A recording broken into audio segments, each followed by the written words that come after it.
আমরা আসলে স্পষ্ট ভাষায় বলতে চাই, এই কোরবানি এটা কোনো আমাদের ব্যক্তিগত কোনো বিষয় না। এটা আমাদের আল্লাহ প্রদত্ত একটি বিধান, আমাদের নবীদের সুন্নাহ, এবং আমাদের নবীজি বলেছেন এরা সুন্নাতে আবিকুম ইব্রাহিম আলাইহিস সালাম। এটা হলো ইব্রাহিম আলাইহিস সালামের সুন্নাহ। এজন্য আমরা সে সুন্নত হিসেবে আমরা আমাদের ওয়াজিবে আমলটাকে আমরা পালন করব।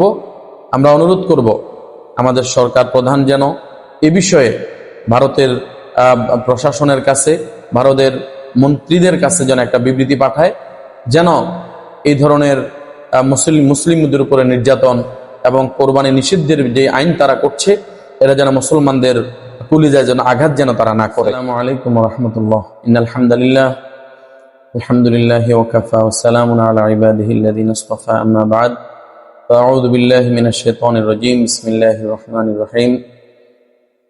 কুল ইন্না সলাতি ওয়া নুসুকি ওয়া মাহইয়ায়া ওয়া মামাতি লিল্লাহি রাব্বিল আলামিন। সাদাকাল্লাহুল মাওলানাল আযীম। وقال النبي صلى الله عليه وسلم من وجد ساعة لأن يضحي فلم يضحي فلا يقربن مصلانا أو كما قال النبي عليه الصلاة والسلام اللهم صل وسلم وبارك عليه।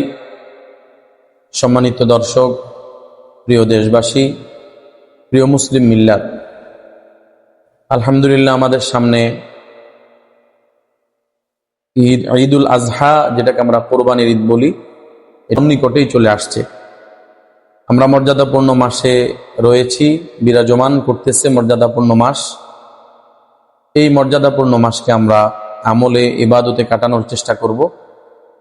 তো আমি আজকে আপনাদের সামনে উপস্থিত হয়েছি কোরবানি সম্পর্কে জরুরি কয়েকটা বিষয় নিয়ে, যা আমাদের সামনে যে কোরবানি আসতেছে, আসলে এই কোরবানি যখন আসে তখন মুসলমানরা আনন্দে উল্লাসে আল্লাহর জন্য কোরবানি করবে, এটাই তাদের কামনা বাসনা থাকে। আবার এর মাঝে আমরা দেখি যে হিন্দু সম্প্রদায়, মুশরিক সম্প্রদায়, তারা কোরবানিকে বন্ধ করার জন্য বিভিন্নভাবে তারা পায়তারা চালায়। তারা বিভিন্নভাবে নিষিদ্ধ ঘোষণা করে, কোরবানির সময় আসলে মুসলমানদের উপর নির্যাতন করে, যেটা আমরা ইতিপূর্বে দেখছি। ভারতের মধ্যে মুসলমানদেরকে উচ্ছেদ করা হচ্ছে, মুসলমানদের উপরে জুলুম করা হচ্ছে, অনেক মুসলমান মেয়েদেরকে শ্লীলতাহানি করা হচ্ছে, তাদেরকে ধর্ষণ করা হচ্ছে, এবং এর মাঝে আবার কোরবানিকে নিষিদ্ধ করা হচ্ছে। আমরা আসলে স্পষ্ট ভাষায় বলতে চাই, এই কোরবানি এটা কোনো আমাদের ব্যক্তিগত কোনো বিষয় না। এটা আমাদের আল্লাহ প্রদত্ত একটি বিধান, আমাদের নবীদের সুন্নাহ, এবং আমাদের নবীজি বলেছেন এরা সুন্নাতে আবিকুম ইব্রাহিম আলাইহিস সালাম।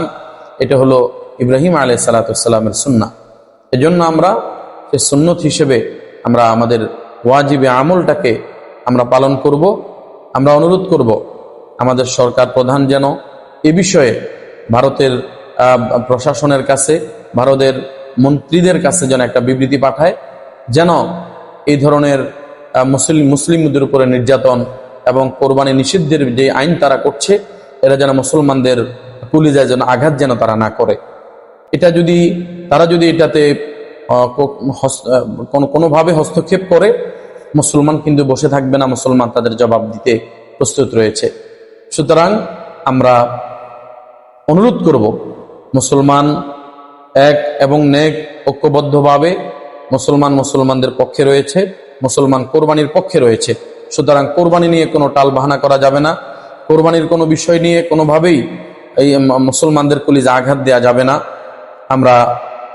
আমরা ইতিপূর্বেও বিভিন্ন বিক্ষোভ মিছিলের মাধ্যমে তাদেরকে জানিয়েছি, এখনো আমরা জানাচ্ছি, এ ধরনের সমস্ত ইসলাম বিদ্বেষী কার্যক্রম, কোরআন সুন্নাহ বিরোধী কার্যক্রমকে বন্ধ করতে হবে, এবং এ ধরনের যেই মুসলমানদের উপরে বিভিন্নভাবে দোষ চাপানো হচ্ছে, মুসলমানদের উপরে জুলুম করা হচ্ছে, কোরবানি নিষিদ্ধ করা হচ্ছে, এগুলো চিরেই বন্ধ করতে হবে।